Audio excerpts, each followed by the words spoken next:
N Tomcho Higher Secondary School Mayang Imphal na sinduna Khuman Multipurpose Hall Mayang Imphal Thana Awang Laikhaida Patriots Day celebration pangthokkhre.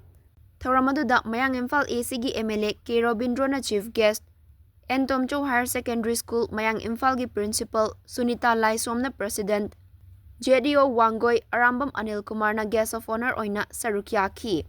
Ngasigi Patriots Day celebration aduga mari leinana School asigi oza sing na silaga laibak ningba saireng changdamnaba ma pangthokhi.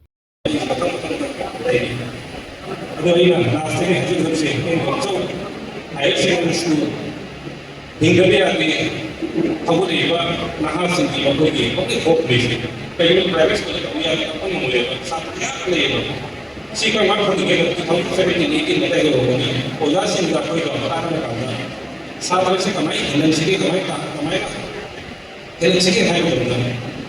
Ma'am, I guess not like class in the middle of the free the piece and free the moment. I know, the person who has the day, I guess could be preferred to our name.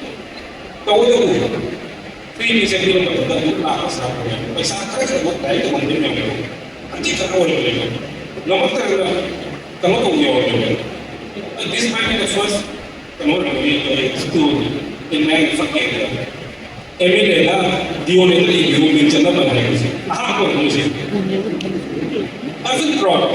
You know that Ozaka and Japan are coming up with me. In the full light of the mission of the it's what I do to you. As you see, I do Bakata,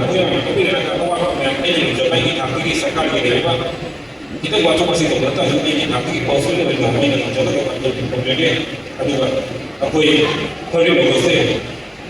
Kalau ini, meaningful ni lah, tidak apa yang kalau mau apa yang kau nak buat ni nanti nanti nanti ni semua kan